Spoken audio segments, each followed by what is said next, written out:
6 months after the destruction of the 10th Armada, Admiral Jake Morrison stood in the observation deck of Terra Station, watching human children play in what had once been emergency shelters. The station's corridors now echoed with laughter. Instead of combat preparations, but Morrison knew the weapon systems were still there, hidden behind wall panels and disguised as maintenance equipment. Earth had learned that peace required constant vigilance. The 12 surviving Corvani ships had reached their home system 3 weeks ago, carrying word of their defeat to an empire that had never experienced such a complete military disaster. Morrison's intelligence teams were monitoring alien communications, and the reports were exactly what humanity had hoped for. The Corvani High Command was in chaos, unable to understand how their most powerful fleet had been destroyed by what they considered a primitive species. Lieutenant Commander Chris Taylor entered the observation deck carrying a data pad filled with the latest intelligence reports. Taylor had been promoted twice since the battle, his expertise in alien psychology and strategy proving invaluable as humanity tried to understand the broader implications of their victory. "Admiral," Taylor said, "we are receiving interesting communications from several alien civilizations. It appears that news of our defensive capabilities is spreading beyond the Corvani Empire." Morrison turned from the viewport where Earth hung, like a blue jewel against the stars. "What kind of communications?" Taylor consulted his data pad. 3 different species have sent what appear to be diplomatic overtures. They are requesting formal contact and expressing interest in peaceful relations. Our analysts believe they view us as a potential ally against Corvani expansion. The Admiral nodded thoughtfully. This was another aspect of human planning that was beginning to pay dividends. The destruction of the 10th Armada had not only protected Earth, but had also established humanity as a significant military power in the galaxy. Other civilizations that had been threatened by Corvani expansion were now looking to Earth as a potential source of assistance. "Any word from the Corvani themselves?" Morrison asked. "Yes, sir. They have officially declared the Sol system to be a restricted zone. No Corvani vessel is authorized to approach within 50 light years of our position. They appear to be treating us as a major military threat rather than a primitive backwater." Morrison smiled grimly. The transformation of humanity's status in galactic politics had been swift and dramatic. 6 months ago, Earth had been an unknown world inhabited by creatures the Corvani considered suitable only for slavery. Now they were a recognized power that had proven capable of destroying entire fleets. Captain Lisa Hayes approached from the station's command center, her face bearing the satisfied expression of someone whose risky gamble had paid off completely. Her diplomatic mission to Subcommander Vel Thak had been the opening move in humanity's strategy, and her performance had been flawless. "Admiral," Hayes reported, "we have just received a long-range transmission from the Altarian Republic. They are offering a formal military alliance and requesting technical assistance with their defensive preparations." The Altarians were one of the species that had been conquered by the Corvani Empire 5 years earlier.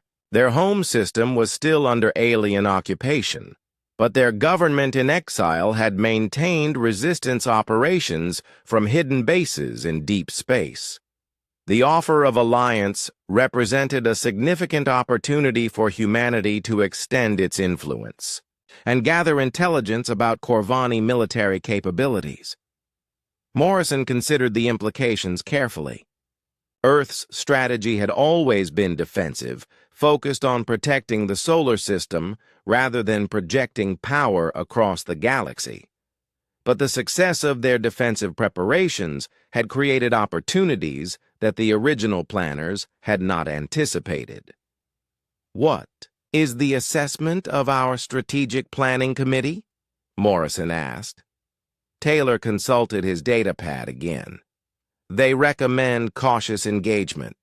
We should establish diplomatic relations and share basic defensive technologies, but avoid committing to large-scale military operations outside our system. The consensus is that our advantages are primarily defensive and that we should not risk overextending our capabilities.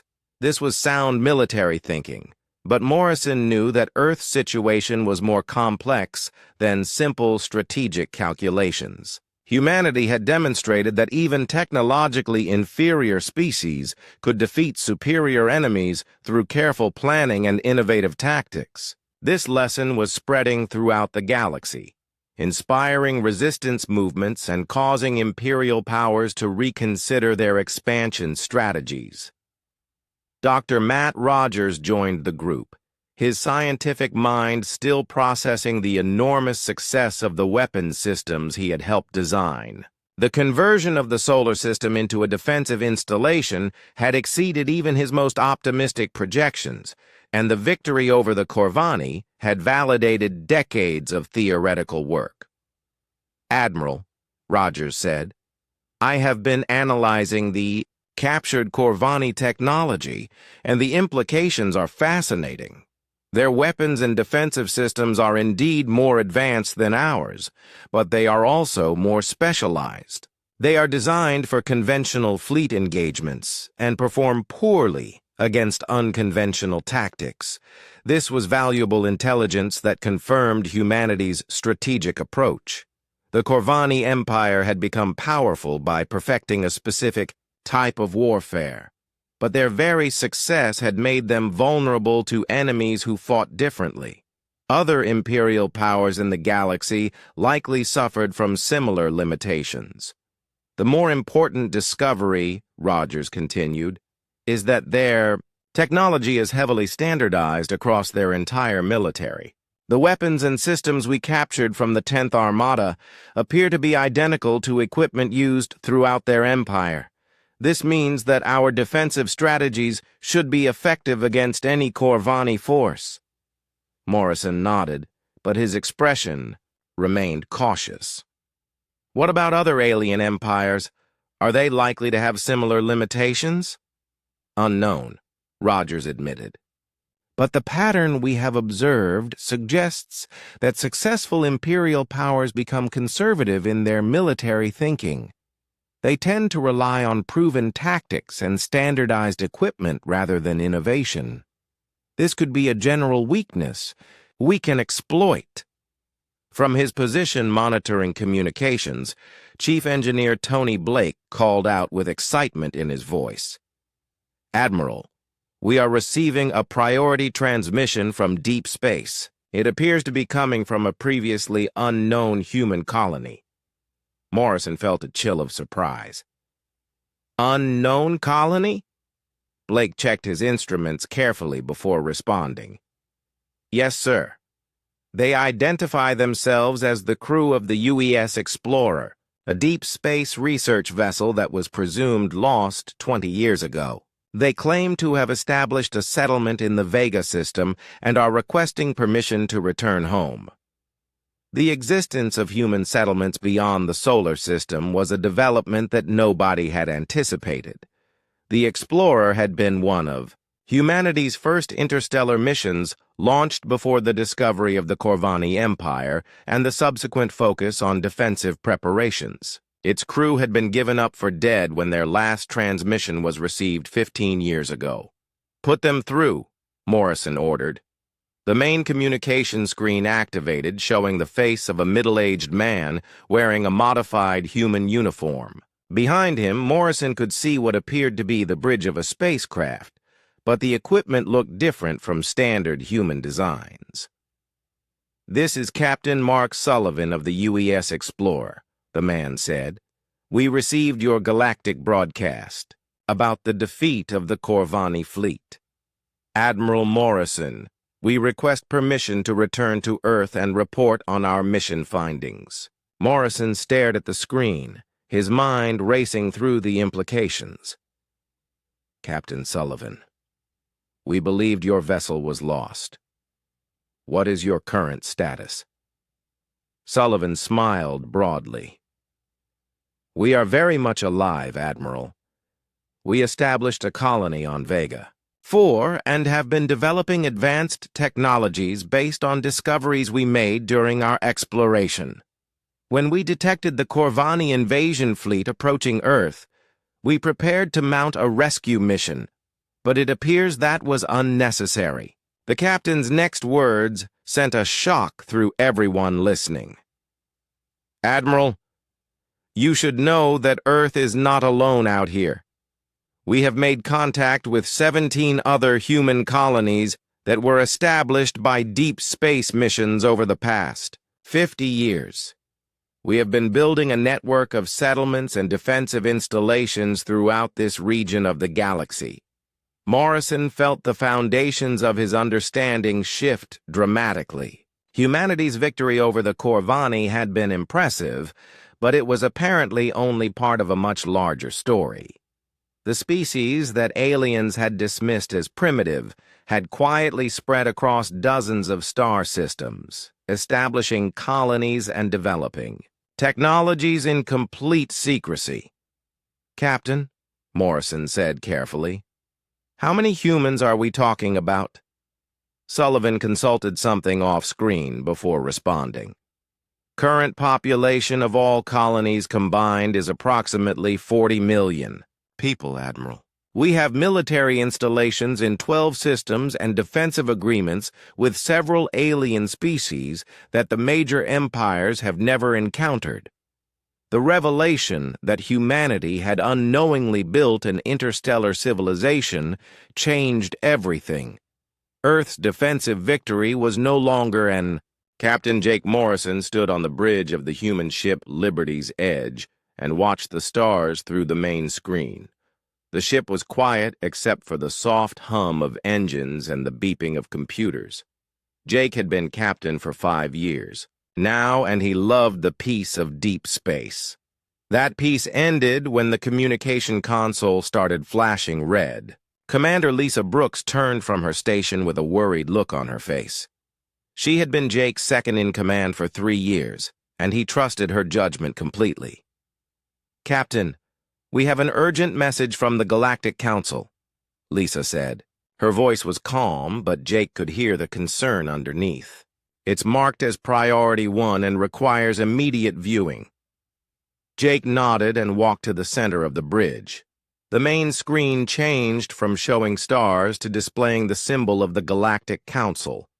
The symbol was a circle with many different shapes inside it, each one representing a different alien species that belonged to the Council. The image changed again and showed a tall alien with blue skin and large black eyes. This was Ambassador Vex Tai of the Zalari Federation. The Zalari were known for being very careful and thinking about everything many times before making decisions. Behind the ambassador stood another alien, this one looking like a giant lizard, wearing fancy clothes. This was Representative Gorth of the Thane Empire. Greetings to all military vessels in this sector, Ambassador Vex Tai began. His voice was high and musical, the way all Zalari sounded when they spoke. The Galactic Council has reached an important decision regarding military actions in contested space. Jake felt his stomach drop. Whenever the Council made decisions about military actions, it usually meant more rules and more problems for human ships. He looked at Lisa and saw she was thinking the same thing. Due to recent incidents involving aggressive responses to threats, the Council has established new protocols, the ambassador continued. All military vessels must now request permission before firing weapons in any situation. This includes defensive actions, patrol duties, and responses to distress calls. The lizard-like Representative Gorth stepped forward. His voice was deep and slow. These new rules will help prevent unnecessary violence and promote peaceful solutions to conflicts. All requests for weapon authorization must be submitted to the Defense Authorization Committee and will be reviewed within 72 hours. Jake's mouth fell open. 72 hours? In space combat, 72 seconds could mean the difference between life and death. He looked around the bridge and saw his crew had the same shocked expressions. The committee consists of representatives from the Zalari Federation, the Thane Empire, the Aquatic Coalition, and the Silicon Collective, Ambassador Vex Tai added. Human representatives will be included as observers but will not have voting rights on weapon authorization decisions. Lisa made a sound like she was choking. Jake understood why. Humans were being told they couldn't protect themselves without asking permission first, but they wouldn't even have a say in whether that permission was granted. These new protocols take effect immediately, Representative Gorth announced. Any violation will result in severe penalties, including expulsion from the Galactic Council and loss of trading rights. We trust all species will comply with these. Reasonable restrictions. The transmission ended and the bridge fell silent. Jake stared at the screen for a long moment, trying to process what he had just heard. Finally, he turned to face his crew. Chief Engineer Amy Carter was the first to speak. She was a small woman with grease-stained hands and a sharp mind. Captain, this is crazy. If we get attacked, are we supposed to just sit there and wait 3 days for permission to defend ourselves? That's what they're saying, Jake replied. His voice sounded tired even to himself. But it doesn't make sense. Pirates and raiders don't follow galactic law. They're not going to wait for us to file paperwork before they start shooting. Lieutenant Ryan Clark, who was only 24 and fresh from the academy, raised his hand nervously. Sir, what about colonies that are under attack right now? There are at least 6 human settlements in this sector that have reported suspicious ship movements. Lisa pulled up a star map on her console. Red dots appeared at various locations, each one representing a human colony or outpost. Ryan's right, Captain. We've been getting reports of unknown ships near New Montana, Haven's Rest, and Meridian Station. Under these new rules, those colonies can't defend themselves without permission. Jake rubbed his forehead. He had joined the space service to protect people, not to watch them die while he filled out forms. Contact Admiral Nancy Price at Fleet Headquarters. We need to know how Earth government plans to respond to this. The communication with Admiral Price took 20 minutes to establish. When her face finally appeared on screen, Jake could see she looked as frustrated as he felt. Admiral Price was a tough woman who had fought in 3 different wars before taking her current position. Captain Morrison, I assume you're calling about the new council regulations, she said without waiting for greetings. I've been fielding calls from ship captains across human space for the past hour. Yes, Admiral. What are our orders? Jake asked. Admiral Price sighed deeply. Our orders are to comply with galactic law. Earth has signed treaties with the Council and we can't just ignore them. But between you and me, Jake, this whole thing stinks worse than a garbage ship. What do you mean, Admiral? Think about it. Which species in the galaxy are known for quick military responses? Humans, the Mantari, and maybe the crystalline hive. Which species prefer long discussions and committee meetings? The Zalari and the Thane. Now guess who came up with these new rules? Jake understood immediately. The species that were naturally aggressive and protective were being handicapped by species that preferred to talk instead of fight. It wasn't about preventing violence, it was about controlling who could respond to violence. Admiral, what happens if a human colony is attacked and we can't get permission in time? Lisa asked. Admiral Price's expression grew dark. Then people die, Commander, and we get to watch it happen while we wait for aliens who have never been in a real fight to decide if we're allowed to help. The call ended, and Jake stood in the center of his bridge, looking at his crew. These were good people who had joined the space service to protect others. Now they were being told they couldn't. Do their jobs without asking permission first. Captain, Amy said quietly, my sister lives on New Montana with her family. If something happens to them while we're waiting for permission to help... I know, Amy, Jake replied. I have friends and family on those colonies, too. The communication console beeped again. This time it was a message from Pete Davis, the colony administrator on New Montana. Jake's blood ran cold as he read the report. Unknown ships had appeared at the edge of the New Montana system. They weren't responding to communication attempts and their weapons were powered up. Sir, Ryan said, his voice shaking slightly, according to these new rules, New Montana has to file a request for defensive authorization before they can power up their own weapons. That request has to be approved by the committee before they can defend themselves. Jake looked at the message again. The unknown ships were 6 hours away from New Montana at current speed. Even if Pete Davis filed his request immediately, it would take at least 3 days to get approval.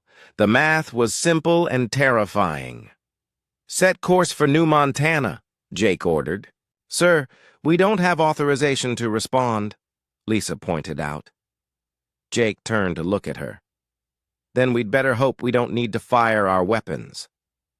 But as the Liberty's Edge changed course toward the threatened colony, Jake knew in his heart that hope wouldn't be enough. Somewhere in the darkness between the stars, people who wanted to hurt innocent families were getting closer to their targets. And thanks to the Galactic Council's new rules, there might be nothing anyone could do to stop them. 3 days had passed since the Galactic Council announced their new weapon authorization rules. Captain Jake Morrison sat in his captain's chair aboard the Liberty's Edge, reading reports that made his stomach hurt. The unknown ships that had appeared near New Montana were gone, but they had left destruction behind them. The reports came from all over human space. Pirates calling themselves the Corvan Raiders had hit 6 different colonies in just 2 days. They moved fast, struck hard, and disappeared before anyone could respond. The worst part was that they seemed to know exactly how the new galactic rules worked. Commander Lisa Brooks walked up to Jake with a datapad in her hands. Her face was pale and angry. Captain, we just received the casualty reports from Haven's Rest. 43 dead, over 100 wounded, and the entire grain storage facility destroyed. Jake took the pad and read the details. The Corvan Raiders had appeared in the Haven's Rest system at noon local time. The colony administrator, a man named Carl Johnson, had immediately filed a request for defensive authorization with the Galactic Council. He followed all the proper procedures and submitted all the required forms. The Raiders attacked at 4 in the afternoon, while Carl was still waiting for his authorization request to be processed. The colony's defense platforms couldn't fire back because they didn't have permission. The security forces had to use only small weapons that couldn't damage the Raider ships. How long did it take for Carl's request to even reach the committee? Jake asked. 8 hours, Lisa replied. It had to go through 3 different processing centers and be translated into 5 different languages. By the time it reached the Defense Authorization Committee, the Raiders were already gone. Amy Carter, the chief engineer, looked up from her console. Captain, I've been monitoring the emergency channels. The Raiders hit New Texas yesterday and Prosperity this morning. Same pattern every time. They show up, the colonists file for permission to defend themselves, and the Raiders attack before anyone can respond. Jake stood up and walked to the main screen. It showed a map of human space with red markers indicating where the raids had happened. The pattern was clear and sickening. The Corvan Raiders were using the Galactic Council's own rules as a weapon against human colonies. Sir, Lieutenant Ryan Clark called from his station. We're receiving a transmission from Maria Gonzalez on Haven's Rest. She's requesting immediate assistance. Put her through, Jake ordered. The screen changed to show a woman in her 30s with dirt on her face and tears in her eyes. Behind her, Jake could see smoke rising from damaged buildings. Maria Gonzalez was a farmer who had moved to Haven's Rest with her husband and 2 children to start a new life. "Please, anyone who can hear this," Maria said, her voice breaking. "The raiders are coming back. Our sensors show 5 ships approaching the system. We still don't have authorization to power up our defense grid." Carl filed another request, but they told him it would take at least 48 hours to process because his first request is still being reviewed. Jake felt anger burning in his chest. These were good people who just wanted to live their lives in peace. They had followed all the rules, filled out all the forms, and asked nicely for permission to defend themselves. Now they were about to be attacked again, and there was nothing they could do about it. "Maria, this is Captain Morrison of the Liberty's Edge. How long until the raiders reach your planet?" 6 hours, maybe 7 if we're lucky," Maria replied. "Captain, my children are hiding in the underground shelters with 50 other kids. Their parents are up here trying to figure out how to protect them with farming tools and hunting rifles. We need help." Jake looked at his crew. Every face showed the same anger and frustration he felt. These were military people who had sworn to protect innocent lives. Now they were being told they couldn't do their jobs because they didn't have the right paperwork. "Maria, we're 8 hours away at maximum speed. Even if we left right now, we couldn't reach you before the raiders arrive." Maria's face crumpled. "Then we're going to die. Again. Because some aliens in a committee room think we need permission to save our own lives." The transmission ended, and the bridge fell silent. Jake stared at the empty screen for a long moment. Finally, Amy spoke up. "Captain, the Corvin Raiders aren't exactly military geniuses. They're bullies who pick on people who can't fight back. If the colonies were allowed to use their defense platforms, most of these raids would never succeed." "I know," Jake replied, "but the colonies can't use their defenses without authorization from the committee." "What about us?" Ryan asked. "If we happened to be in a system when raiders attacked, could we defend the colony?" Lisa checked the regulations on her console. "Technically, no. We would need authorization to fire our weapons just like everyone else. The only exception is if we're directly attacked first. So we could fly to Haven's Rest, but we'd have to wait for the raiders to shoot at us before we could shoot back," Amy said. "And by then the colony might already be destroyed." Jake walked back to his chair and sat down heavily. The new rules weren't just stupid. They were designed to help attackers and hurt defenders. Anyone could see that except apparently the Galactic Council's Defense Authorization Committee. The communication console beeped again. This time it was Admiral Nancy Price calling from Fleet Headquarters. When her face appeared on screen, she looked like she hadn't slept in days. "Jake, please tell me you have some good news," the Admiral said. "I'm afraid not, Admiral. The raiders hit Haven's Rest and they're going back for a second attack. The colonists still don't have authorization to defend themselves." Admiral Price rubbed her temples. "I've been in meetings with Earth government officials for 12 hours straight. Everyone agrees these new rules are insane, but we can't just ignore galactic law. If we do, Earth could be expelled from the Council and lose all our trading agreements." "What about the colonies that are being attacked right now?" Jake asked. "I've filed formal complaints with the Council and requested emergency sessions to review the new protocols. The earliest we can get a hearing is next week." Jake couldn't believe what he was hearing. "Next week? Admiral, people are dying today. No, Captain, believe me, I know, but my hands are tied. Earth's government won't authorize military action that violates galactic law. They're afraid of the political consequences." After the call ended, Jake sat alone on his bridge while his crew worked quietly at their stations. Outside the ship, stars moved slowly past as the Liberty's Edge continued its patrol route.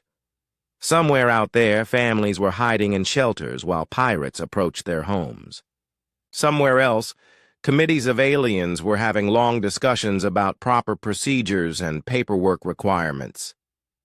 "Captain," Lisa said softly, "I've been thinking about what Dr. Helen Murphy said last month during her lecture on alien psychology." Jake looked up. Dr. Murphy was the ship's expert on different alien species and their cultures.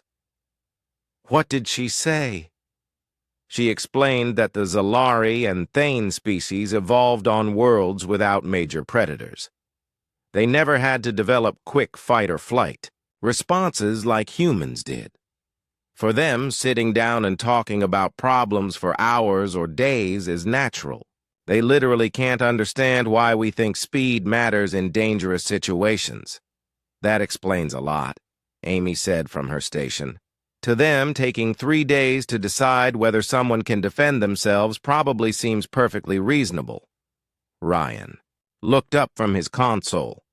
"But we're not Zalari or Thane. We're humans. When someone threatens our families, we don't want to have a committee meeting about it." Jake stood up and walked to the main screen again.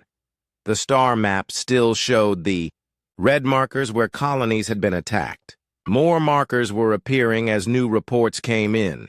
The Corvin raiders were getting bolder, hitting bigger targets and causing more damage. "Sir," Ryan said suddenly, "I'm detecting multiple ships entering the Meridian Station system.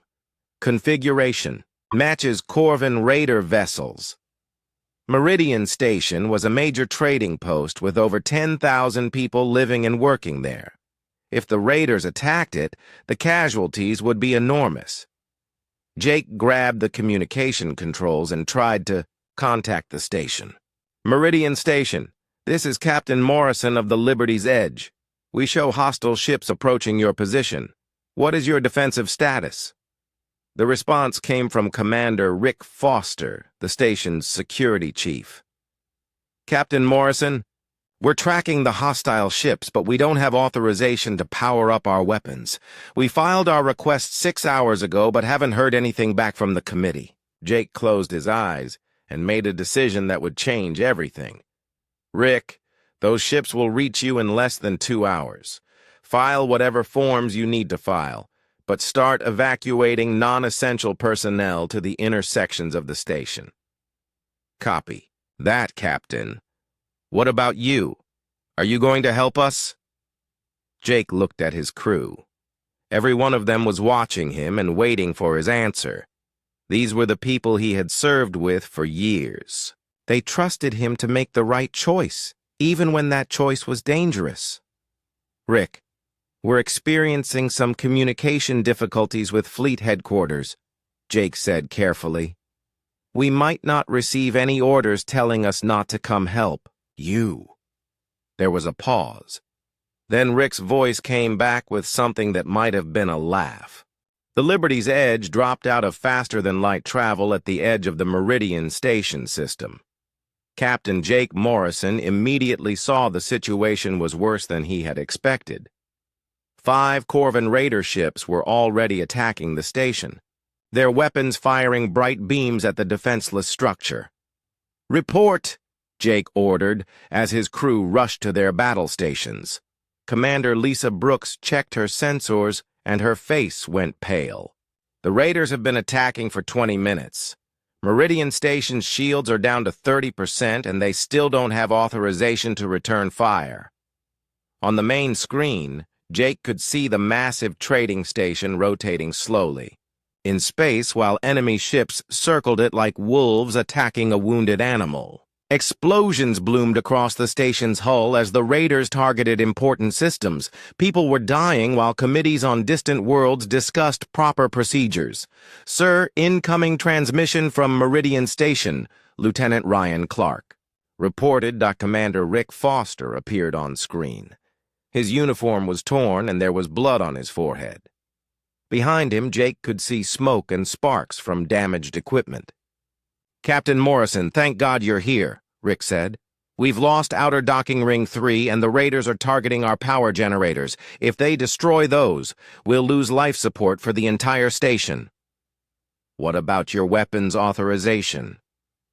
Jake asked, though he already knew the answer. "Still processing," Rick replied with bitter anger.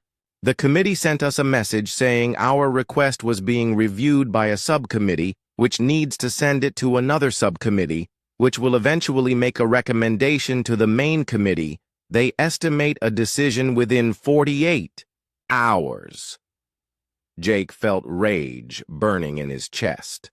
10,000 people were about to die because aliens who had never been in a fight thought 48 hours was a reasonable time to decide if those people could defend themselves.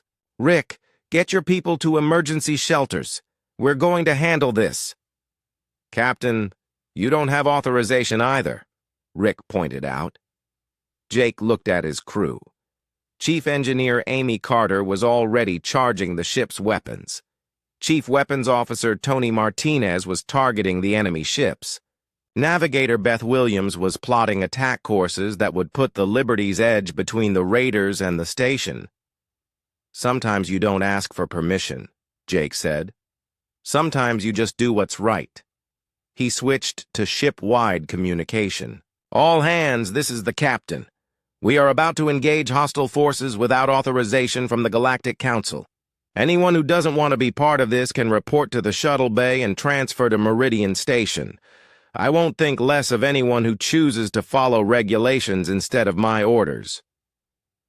Jake waited for 30 seconds. Nobody moved toward the shuttle bay. "Tony, lock weapons on the lead raider ship. Amy, give me everything the engines can handle. Beth, plot us an intercept course." "Weapons locked, Captain," Tony reported. "Engines at maximum power," Amy called out. "Course plotted and ready," Beth announced. Jake took a deep breath. Once he gave the next order, there would be no going back. He would be breaking galactic law and probably ending his career. But as he watched another explosion tear through Meridian Station's hull, he realized he didn't care about regulations anymore. Fire all weapons. The Liberty's Edge unleashed everything it had at the lead raider ship. Laser beams and missile. Streams reached across space and slammed into the enemy vessel. The raiders' shields flared bright blue, then collapsed completely. The ship's hull cracked open, and atmosphere streamed out in glittering clouds. The other 4 raider ships immediately turned away from Meridian Station and toward the Liberty's Edge. Jake smiled grimly. The raiders were bullies who only attacked defenseless targets. Now they had to fight someone who could fight back. "Tony, target the ship on our left. Beth, bring us around for another attack run." The battle lasted only 15 minutes. The Corvin. Raiders were used to shooting at colonies and trading stations that couldn't shoot back. They weren't prepared to fight a military vessel with experienced crew and modern weapons. 2 raider ships were destroyed completely, and the other 3 fled the system with serious damage. "All enemy ships have retreated," Tony reported. "Meridian Station is safe." The bridge erupted in cheers. Jake allowed himself a small smile, but he knew the real problems were just beginning. Within hours, the Galactic Council would know that a human ship had fired weapons without authorization.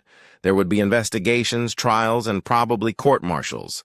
"Sir, incoming transmission from Admiral Price," Ryan announced. Jake straightened his uniform and tried to look professional. When Admiral Price appeared on screen, her expression was carefully neutral. "Captain Morrison, I understand you experienced communication difficulties during the recent incident at Meridian Station," she said. "Yes, Admiral. We had complete communication failure with Fleet Headquarters.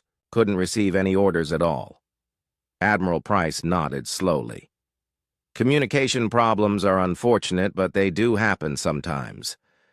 I trust you followed standard emergency protocols during this communication blackout. Yes, Admiral. Standard. Protocols require defending innocent lives when communication with command is not possible. Exactly. I'll make note of the communication failure in my report. Fleet maintenance will need to check your communication systems as soon as possible. After the call ended, Lisa walked over to Jake with a confused look on her face. Captain, our communication systems are working perfectly. We never had any problems. I know, Jake replied. But Admiral Price doesn't want to know that. Over the next few hours, something interesting started happening. Reports came in from all over human space of ships experiencing similar communication difficulties. The destroyer Iron Will, commanded by Captain Sam Phillips, had communication problems while responding to a distress call from New Texas. The cruiser Steel Wind, under Captain Frank Watson, lost contact with headquarters just as pirates attacked the mining colony Prosperity. In every case, the communication failures happened right before human ships engaged enemy forces without authorization. In every case, the ships successfully defended innocent people from attack. And in every case, the communication systems mysteriously started working again after the fighting was over. Dr. Helen Murphy, the ship's expert on alien species, came to the bridge with an interesting report. Captain, I've been monitoring Galactic Council communications. The Zalari and Thane representatives are completely confused by what's happening. What do you mean? Jake asked. They keep asking each other why humans are suddenly having so many communication problems. They can't understand that we're doing this on purpose. To them, following rules is so important that they can't imagine anyone would deliberately break them. Amy looked up from her engineering station. So they actually believe we're having communication failures? Some of them do, Dr. Murphy replied. Others are starting to figure out what's really happening, but they're having trouble proving it. After all, how do you prove that someone's communication system wasn't broken? The real surprise came 3 days later when the Mantari Collective sent a message to all human ships. The Mantari were an insect-like species known for being fierce warriors who protected their territory aggressively. Their message was short and direct. Human vessels, the Mantari Collective is experiencing similar communication difficulties in our sector. We stand ready to assist with any technical problems you might encounter. Jake laughed when he read the message. The Mantari weren't having communication problems either. They were just tired of watching their own colonies get attacked while they waited for permission to defend them. Sir, Ryan called from his station, we're receiving reports that several other species are starting to have communication difficulties, too. The Crystalline Hive, the Aquatic Coalition, and even some of the smaller independent worlds. Lisa checked her console and shook her head in amazement. Captain, it looks like half the galaxy is suddenly having trouble with their communication systems. All at the same time, what are the odds of that? About the same as the odds of alien committees making smart decisions about military emergencies, Jake replied. But the communication failures were having an effect beyond just allowing ships to defend colonies. Pirates and raiders throughout the galaxy were discovering that attacking innocent people was becoming much more dangerous. Ships that used to be easy targets were now defended by vessels that shot first and filed paperwork later. The Corvan raiders, who had been so successful using the new galactic rules against human colonies, found themselves facing organized resistance everywhere they went. Their hit-and-run tactics stopped working when defense forces could respond immediately instead of waiting for authorization. Captain, Amy said, I've been tracking the raider attacks over the past week. They're down by almost 70% compared to the week before. It turns out that when people can actually defend themselves, pirates decide to find easier targets. Jake, nodded. It made perfect sense. Bullies always looked for victims who couldn't fight back. When those victims suddenly gained the ability to defend themselves, the bullies went elsewhere. But Jake knew this situation couldn't last forever. Eventually, the Galactic Council would figure out what was really happening. They would demand.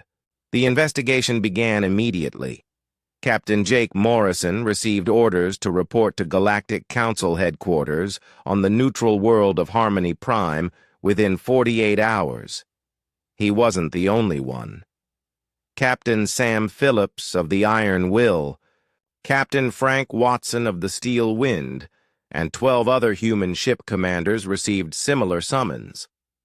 As the Liberty's Edge traveled toward Harmony Prime, Jake spent his time reviewing reports from across human space. The results of the past week's communication failures were remarkable. Pirate attacks on human colonies had dropped by 80%. The Corvan raiders had lost half their fleet, and the survivors had retreated to the lawless regions beyond Council space. But the political fallout was just beginning. Commander Lisa Brooks brought Jake the latest intelligence reports, and her face was grim. "Captain, we have a problem. Lieutenant Rachel Green in Intelligence has been monitoring Thane Empire communications. What she found is going to change everything." Jake took the datapad and read the decoded messages. What he saw made his blood boil. The Thane Empire had been selling information about human colony locations, defense capabilities, and patrol schedules to the Corvan raiders. They had been doing it for months. They knew the new authorization rules would prevent colonies from defending themselves, Jake said slowly.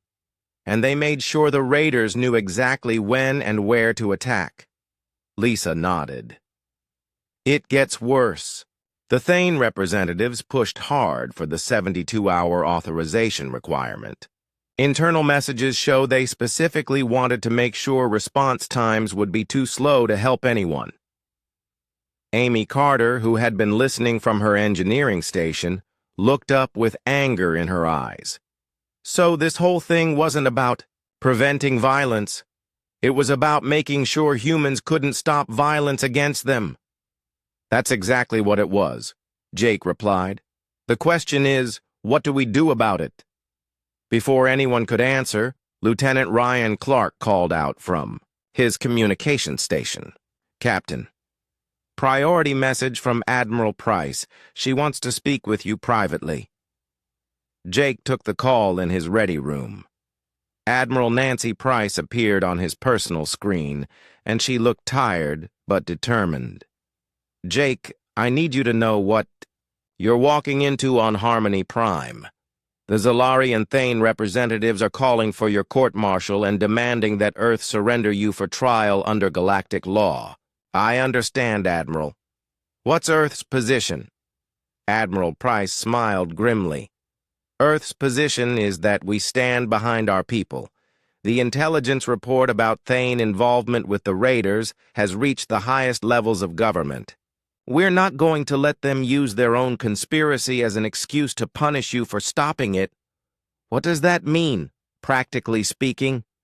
"It means you're not going to trial alone. Earth is sending a full diplomatic team including Defense Minister Carol Stone and Intelligence Director Wayne Murphy.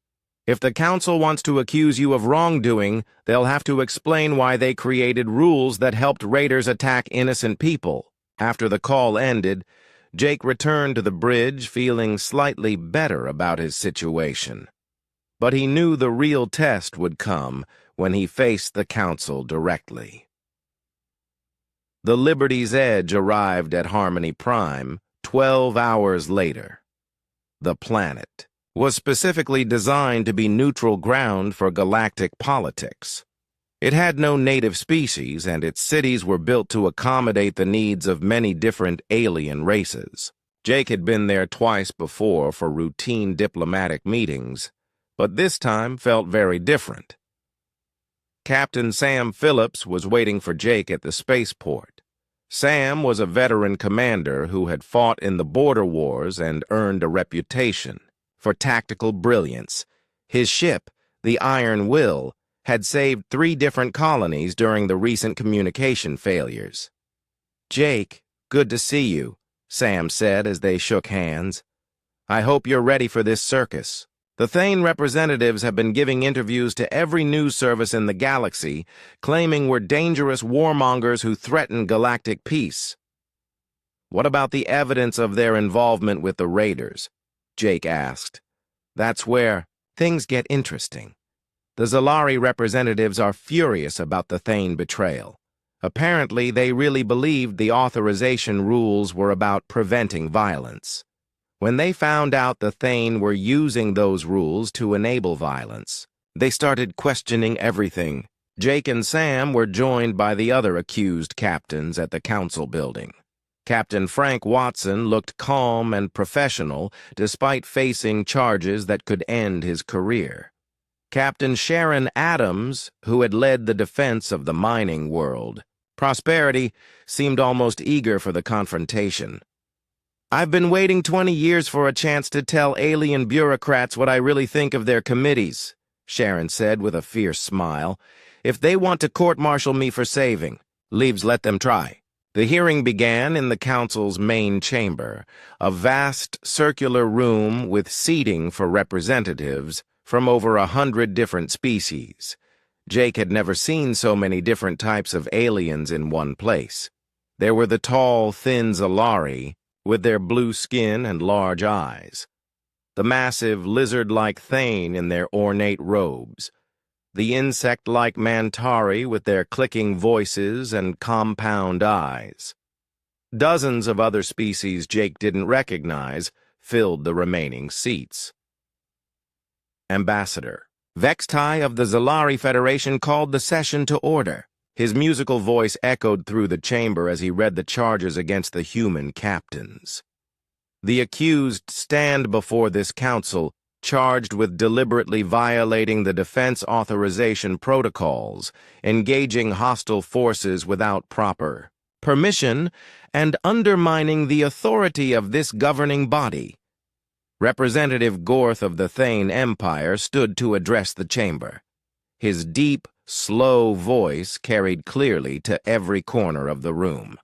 "These humans have shown complete disregard for galactic law. They claim their communication systems failed, but technical analysis shows no evidence of actual malfunctions. They deliberately chose to ignore proper procedures and endanger galactic peace through unauthorized violence." Jake expected Earth's representatives to respond, but instead, a clicking voice came from the Mantari section. Elder Coordinator Zach Thole stood on 6 legs and addressed the chamber in accented but clear galactic standard. The Mantari Collective wishes to point out that these unauthorized actions resulted in the defense of innocent lives and the reduction of pirate activity by 80%. We question the wisdom of punishing success. A ripple of surprise went through the chamber. The Mantari rarely spoke at council sessions, preferring to handle problems with direct action rather than debate. Ambassador Vextai looked uncomfortable. "The issue is not the results of their actions, but their violation of established procedures. Laws exist for a reason and cannot be ignored simply because someone disagrees with them." That was when Defense Minister Carol Stone of Earth stood up. She was a small woman with gray hair and sharp eyes who had spent 30 years in government service. When she spoke, her voice was calm, but carried the authority of someone used to being obeyed. The Earth government would like to present evidence relevant to these proceedings. She activated a holographic display that showed the decoded Thane communications Lieutenant Rachel Green had intercepted. The messages clearly showed Thane officials providing colony locations and defense information to Corvin raiders. They also showed internal discussions about how the new authorization rules would prevent effective defense of human territories. The chamber erupted in surprised voices, speaking dozens of different languages. Representative Gorth's lizard-like face went pale, and he began speaking rapidly to other Thane representatives. The evidence shows, Minister Stone continued, that the defense authorization protocols were not created to prevent violence, but to enable it. The Thane Empire deliberately created rules they knew would help raiders attack human colonies. They then sold information to those same raiders to ensure maximum damage. Ambassador Vex Tai looked shocked and hurt. The Zalari had genuinely believed. They were promoting peace through the authorization requirements. Learning that their allies had been using those requirements to help pirates attack innocent people clearly disturbed him deeply. If this evidence is authentic, Ambassador Vex Tai said slowly, then this council has been deceived about the true purpose of the protocols we established. The evidence is authentic, Minister Stone replied. Earth intelligence services have confirmed the source and accuracy of these communications. We are prepared to provide full documentation to any independent investigation. Jake watched as representatives from different species began arguing among themselves. The Aquatic Coalition representatives were speaking rapidly in their liquid voices. The Silicon Collective was exchanging data through electronic communication. Even the usually silent crystalline hive was showing signs of agitation through color changes in their translucent bodies. Elder Coordinator Zach Thole spoke again. The Mantari Collective moves that all charges against the human captains be dismissed. They acted to defend innocent lives when legal methods were deliberately sabotaged by those who created the laws they are accused of breaking. Seconded, came a voice from the Aquatic Coalition section. Thirded, added a representative from the Silicon Collective. Representative Gorth tried to object, but his voice was drowned out by the